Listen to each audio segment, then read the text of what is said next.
So, time travel. I hate it. I feel as though, I forget who's the writer, but a long time ago a comic book writer said that time travel is the excuse a writer uses to get themselves out of a jam. And it could be done extremely poorly, or it could be done extremely well. So, we are going to talk about Kang the Conqueror and why his death created the perfect time loop for now. So, the timeline remains unchecked. Kang the Conqueror opens up a dimensional door and encounters another version of himself. This version of himself is a scientist who wants to work with this version of Kang to better both of their universes. So they continue opening up different doors and meeting different versions of Kang. But infinite doors means infinite possibilities. There are evil versions of Kang. These versions of Kang want to conquer the multiverse.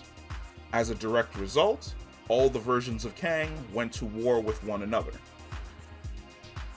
Basically, as with war, there is death and destruction on a tremendous scale. One of the versions of Kang realizes that basically he can defeat all the other Kangs and create a perfect timeline where the multiversal war will never occur. He defeats all of the other Kangs using Goliath, creates the perfect timeline, creates the TVA to ensure that there are no branches created from the time stream so that no new realities are created. He creates the timekeepers to create the illusion that there is something above the TVA other than him, and he sets them to work. Here's where the perfect loop comes into play. So, Kang is from the future. He who must remain, I'm confusing him with Voldemort. He who remains is from the future. He is at the end of time.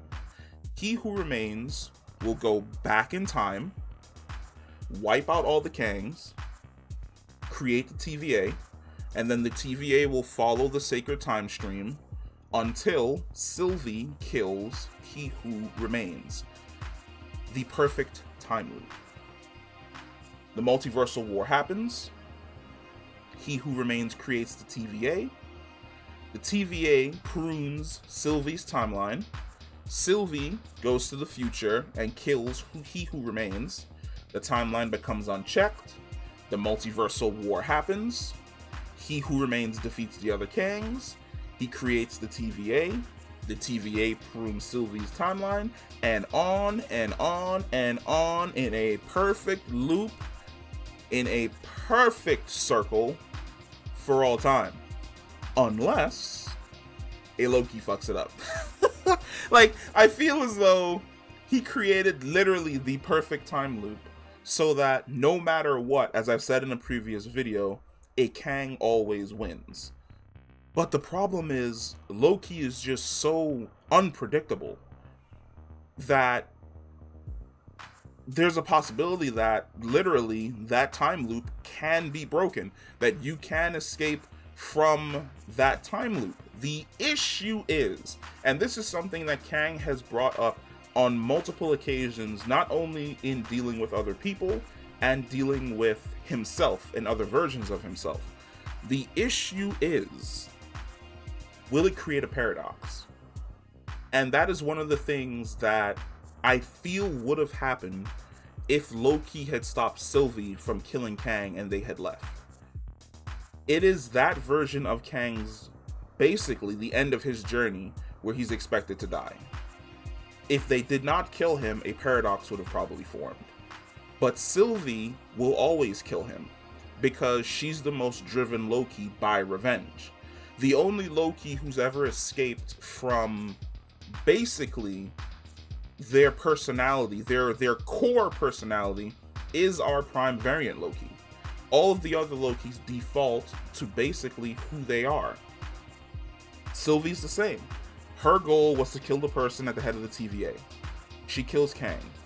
Everything snowballs from there.